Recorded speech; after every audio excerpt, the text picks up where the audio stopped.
Hey everybody, Cinis here, bringing you what's a pretty minimal world record for Monster Train, but a world record nonetheless. So this is the Unseeded run from the seed that got me 357 a couple of weeks ago. Has it been that long? Yeah, I think it has. So you can see how I improved from this Unseeded run to the seeded counterpart.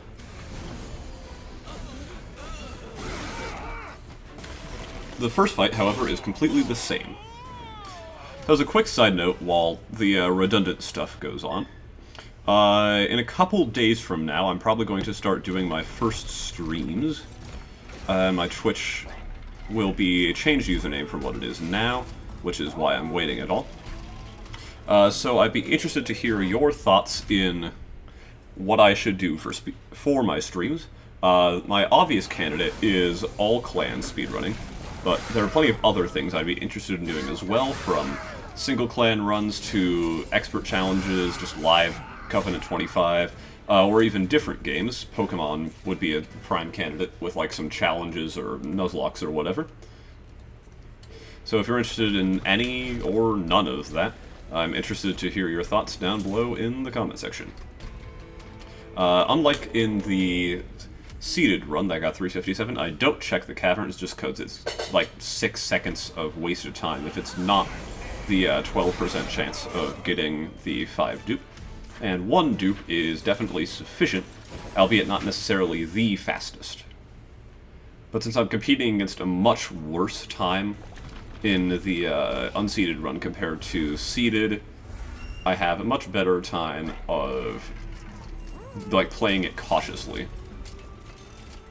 Looking for quick, didn't find it. That sort of thing, like the fact that I kind of have to check those merchants, is one of the reasons why Unseeded is always going to be a good 20 or 30 seconds slower than Seeded is. Penumbra doesn't work here, but I don't really need it. I can just kind of move through and play the Blights as I see them. That's what I did in the Seeded speedrun, which I should probably link in like the cards or description or something, so I will do that. So you can watch them side by side or one after another and compare how I changed the strat. Because I think that's the most interesting part of unseeded versus seeded speedrunning. And this is the first time I've uploaded in a seeded run and then an unseeded. Not sure I'll do that again, honestly. Also, is it just me, or is the fact that I don't have an extra mastery frame very annoying? Because like this was after Wild Mutations, I'm just slacking off. Anyway, here's Fight 5, and I did not take the cave-in this time, just because I always fast-skip in Unseeded. I don't know if anything I want is there, but seeing the cave-in out of the corner of my eye on this attempt made me think that this seed was the one that could get me under 4 minutes. Bosses are not a problem on this particular floor. Skip everything again. Nothing is there that I would want. But spending time checking on them is a pretty big time loss, and one I want to avoid if at all possible. All of my Shadow Sieges now have multi-strike 2, and I don't need to do any further purging, so I move on. This is Scourge Fell, which can be problematic depending on patterns, but if you've watched the seeded speedrun, you know it's not. Fell spawns in 3rd floor, I play out the ultimate penance, and then moves to the 2nd floor, I play out the Weight of Contrition, and then we're good to go.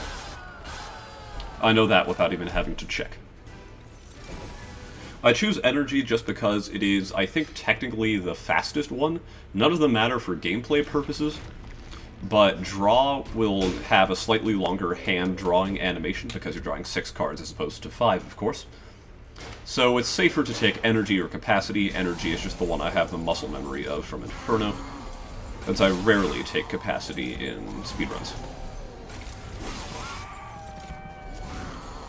If you want to hear a little more about how these runs are built and optimized, please do check out the Monster Train speedrunning guide in the description and in my Discord, which you should also definitely join. That's all my shameless plugging till the outro out of the way. Here's Fight 7. It's much like any other Fight 7, just press enter. And I'm really surprised that both an unseeded and seeded world record was achieved in a run with 3 different Blight fights. Scourge fell, Fight 4 and Fight 7 were all Blights in this run, but this is one of the easier Seraphs because you don't have to play out Blights here either, and thus the enemy is already dead. That's it for this run. It achieves a time of 4:52, 2 seconds faster than the previous Unseeded world record, which are actually pretty hard to get, despite the fact that this is a small time save. So if you enjoyed, please do like and subscribe. If not, comment down below with some feedback, and either way, have a good one. This has been Cinis.